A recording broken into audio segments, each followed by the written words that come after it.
quero te contar mais um pouquinho da minha história. E talvez você se identifique por ter uma história tão torta como a minha. E eu vou te falar primeiramente nesse vídeo, já se inscreva aqui, já dê o seu like, já compartilhe, já ativa o sininho da notificação. E gratidão por você que está aqui pela primeira vez, minha linda e meu lindo, sejam bem-vindos. A sua história, ela tem a ver com a sua chamada. Por muito tempo eu buscava ter a história perfeita, eu buscava com que as pessoas olhassem para a minha vida e me vissem como inspiração, né? Inspiração de casamento, inspiração de mulher. E eu, quando passei, pelo fim do meu casamento, eu comecei um processo muito mais difícil, que era um processo de querer provar algo para os outros, de que, eu não tive culpa. Porque deu tudo errado. Por que deu tudo errado se eu estava fazendo certo? E eu quero te levar a você começar a desconstruir na sua vida esse padrão que você criou de relacionamento. Você tem uma chamada, você tem um propósito de vida que não é igual o do seu vizinho. O que Deus me chamou para fazer, Ele não chamou o outro para fazer. Por isso que a sua história não vai ser perfeita. Você não vai viver as mesmas experiências que o seu vizinho viveu.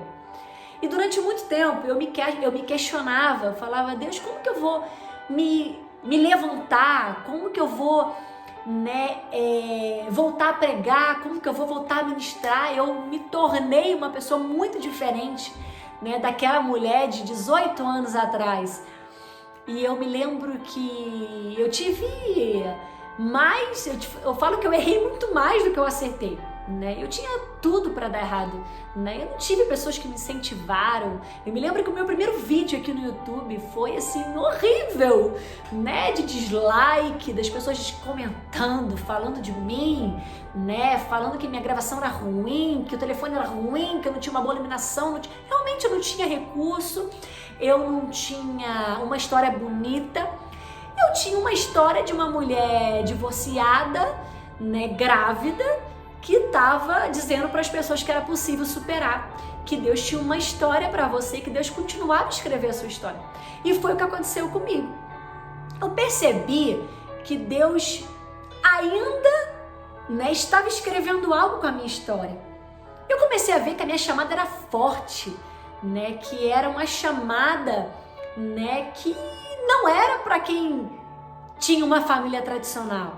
Eu tinha uma chamada de um espinho na carne, de algo que aconteceu na minha vida que eu nunca pensei em viver, mas que eu realmente vivi. E se eu não tivesse vivido, eu não tinha lançado um livro, eu não tinha talvez superado, talvez não tinha olhado para trás e dito valeu a pena, E eu comecei a perceber que a minha história, ela é imperfeita e que Deus agiu em tudo e estabeleceu um propósito com tudo isso. E você não tem que ser perfeita, minha linda.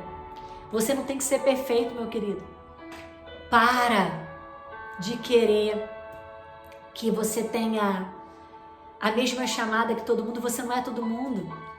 Aquelas pessoas que vencem na vida são aquelas que você pode observar. São aquelas que são ousados, são aquelas que são desprezadas, são aquelas que são rejeitadas, aquelas que ninguém dá nada, mas elas estão ali dispostas, dizendo, Deus, olha só, eu tô aqui, tá dando tudo errado, mas eu tô aqui. E eu, por um tempo na minha vida, eu me senti tão frustrada por ser tão rejeitada pela igreja, pelos pastores, As pessoas diziam pra mim, ela não pode pregar na minha igreja, quem é ela pra falar disso? Que autoridade que ela tem? Eu comecei a perceber que Deus estava me dando autoridade naquilo que eu estava vencendo. Que todo aquele deserto que eu vivi tão intenso, Deus me fazia florescer nele e fora dele.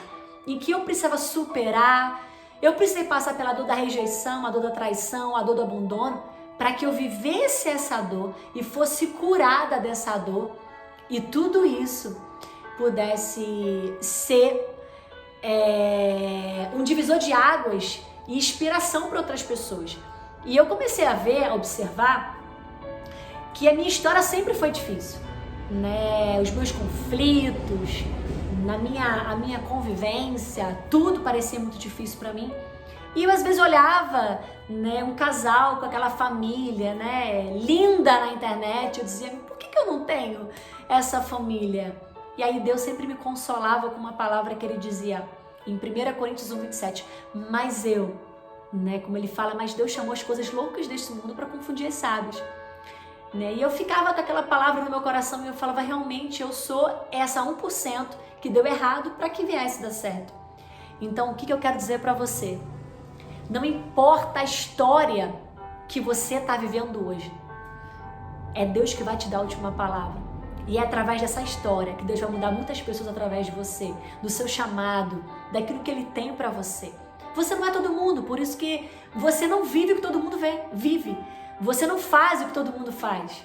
E eu comecei a me amar de tal forma e dizer, Jesus, obrigado por eu ser tão única, ser tão diferente, porque o que é diferente impacta muitas pessoas.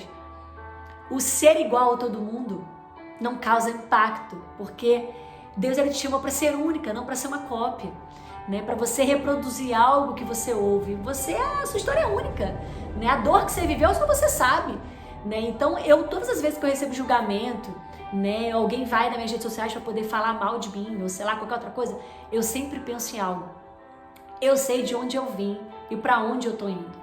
E se você sabe quem te chamou, você sabe qual é o seu propósito de vida, você sabe que essa história, ela, ainda que imperfeita, é o propósito que Deus tem para você.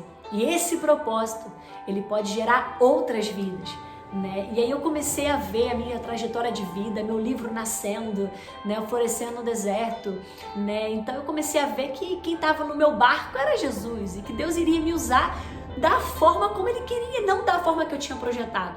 E um dia eu projetei o meu ministério. E quando todo o meu ministério acabou, o ministério que eu tinha projetado tinha acabado, né? Porque naquela época, né? Como que uma mulher divorciada ia subir no altar para poder pregar, né? E aí Deus começou a tratar comigo, Deus começou a cuidar de mim. E aí Ele dizia assim para mim, eu estou na tua vida, você vai ver o que eu vou fazer. Então assim, para de querer atrair uma multidão em qual Deus não te chamou para essa multidão. Eu falo que cada pessoa é designado para um povo, né? Deus me chamou para um povo, com uma linguagem para um povo, né? Só pode falar de cura quem foi curado, só pode falar de separação e foi transformado quem passou por isso, né? Só pode falar de rejeição quem foi rejeitado e foi curado. Então pode falar, né, de deserto quem viveu, quem nunca passou por isso não vai falar, não vai ter autoridade para poder falar.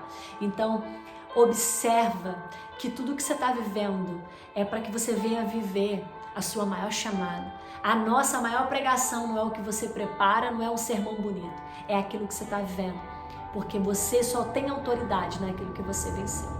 Deus te abençoe.